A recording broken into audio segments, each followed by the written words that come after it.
যারা পুরনো দখলদারিত্বের বন্দোবস্তকে ফিরে আনতে চায় তাদের পরিণতিও স্বৈরাচারের মতো হবে। নীলফামারীতে জুলাই পদযাত্রার তৃতীয় দিনের কর্মসূচিতে এমন হুঁশিয়ারি দিয়েছেন এনসিপির আহ্বায়ক নাহিদ ইসলাম।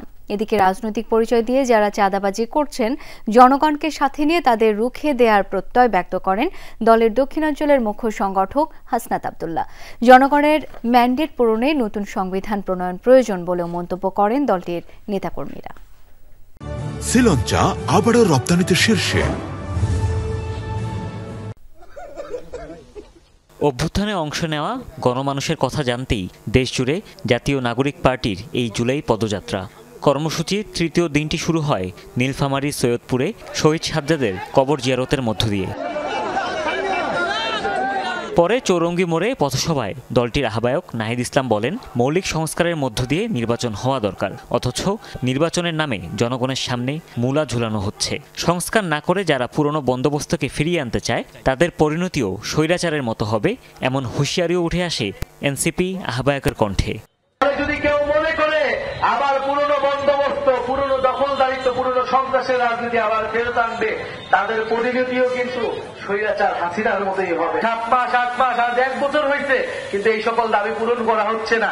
কেবল নির্বাচন নির্বাচন নির্বাচন বলে আমাদেরকে সামনে একটা মূলা ঝুলানো হচ্ছে। কথা বলেন দক্ষিণাঞ্চলের মুখ্য সংগঠক হাসনাত আব্দুল্লাহ।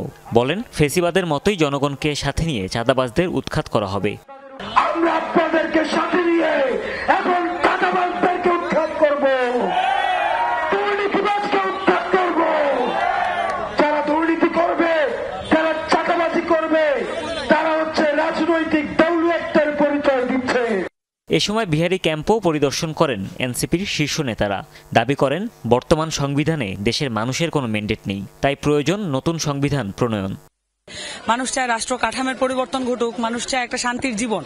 এই বিষয়গুলো যাতে সংবিধান দ্বারা রক্ষিত হয় সেটা ট্রান্সলেট করা আমাদের দায়িত্ব।